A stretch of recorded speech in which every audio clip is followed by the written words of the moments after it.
Well, about 2 years ago, I stumbled on a piece of neuroscience that just stunned me.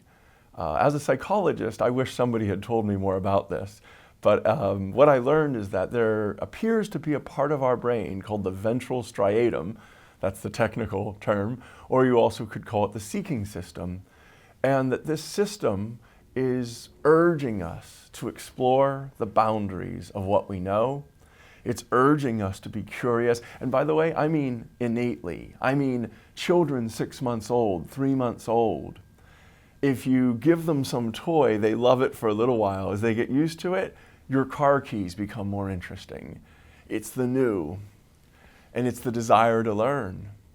And evolutionarily, this system was developed to help us, to keep us learning. And so when I learned about this seeking system, it really turned me on because it started to give me an insight into why disengagement from boring work, that may not be a bug, that might be a feature. In the 2015-2016 Gallup polls, the evidence is that about 70% of people are not engaged in what they do all day long, and about 18% of people are repulsed. They're actively disengaged from what they do.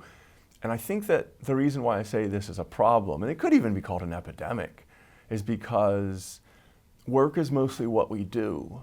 You know, we spend so much more time at work than with our families or than those things called hobbies. And so I think that the pervasiveness of people feeling like work is a thing that we have to shut off from, a thing that we can't be our best selves, a thing that we have to get through on the way to the weekend. I think that that is a sort of humanistic sickness.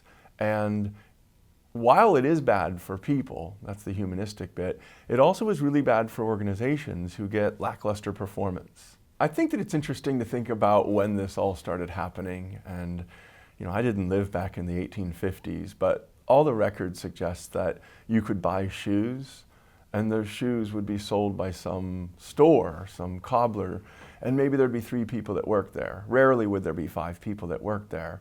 And while that probably wasn't the best work in the world, each of the people in the store would watch the customer walk in, and then they'd make a shoe for that customer. And they'd take leather and they'd sew it and then they'd give it. And around 1890, we got this different idea as a species, where we should not sell 2 pairs of shoes each day, but 2 million. And this idea of scaling up had certain implications for how work felt. And part of that was because it was decided that the way to do this would have extreme efficiency by breaking the work into really small tasks where most of the people don't meet the customer. Most of the people don't invent the shoe. Most of the people don't actually see the shoe made from beginning to end. And this idea of removing the meaning from the work was intentional. And the idea of removing the curiosity from the job was intentional. For Henry Ford, curiosity was a bug. It was a problem. And he needed to stamp it out in the name of reliability and quality. Now, I'm not saying we're still acting just like the 1900s, but I am saying that that's when we cut our teeth on management practices and the way we use control systems and punishments and extrinsic rewards to kind of call people out into doing really repeated and sometimes tedious tasks again and again and again without having a sense of the bigger picture or who uses the final product. I think that that's part of where it came from. So a small organization in any industry, selling toner cartridges, selling fruit, selling shoes, if you're just starting up and you've only got 30 or 50 people working there, everybody is curious. Everybody's doing everything. There aren't really tight role descriptions. The job titles are not burned into your flesh. The frame of your job is not sacred.